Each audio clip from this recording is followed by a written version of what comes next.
ജാതിയുടെ വിളവെടുപ്പൊക്കെ ആയി തുടങ്ങി. ഇപ്പൊ 2024 ഫസ്റ്റ് അല്ല, ഇപ്പൊ കുറച്ച് ദിവസമായി വിളവെടുപ്പ് തുടങ്ങിയിട്ട് മൂത്ത് തുടങ്ങിയെല്ലാം. കായകളൊക്കെ അതെ ഇവിടെ താഴെ കായകളൊക്കെ കിടക്കുന്നുണ്ട്. നല്ല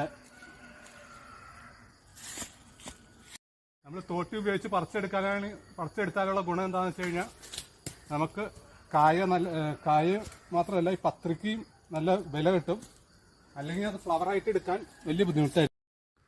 എല്ലാം ഒന്ന് നനച്ച് കഴുകി ഇട്ടിരിക്കുന്നതാണ്. ഇനിയും ഇതിന്റെ ഫ്ലവറായിട്ട് തിരിച്ചെടുക്കണം. ചിലതൊക്കെ ചീഞ്ഞു പോയിട്ടുണ്ട്. കാരണം ഈ ഉണങ്ങിയിട്ട് ഇപ്പം കഴിഞ്ഞ ദിവസം നല്ല മഴ പെയ്തു. രണ്ടു മൂന്ന് ദിവസം ഇപ്പം മഴ പെയ്ത് കിട്ടിയിരുന്നു. ചില പത്രിയൊക്കെ ആ കായമേ തന്നെ കിടന്ന് മേളിൽ ചീഞ്ഞിട്ടുണ്ടായിരുന്നു. അപ്പം നേരെ നമ്മൾ തോട്ടി വെച്ച് പറിച്ചെടുക്കുകയാണെങ്കിൽ ഇതുപോലെ നല്ല കായും പത്രിയായിട്ട് കിട്ടും.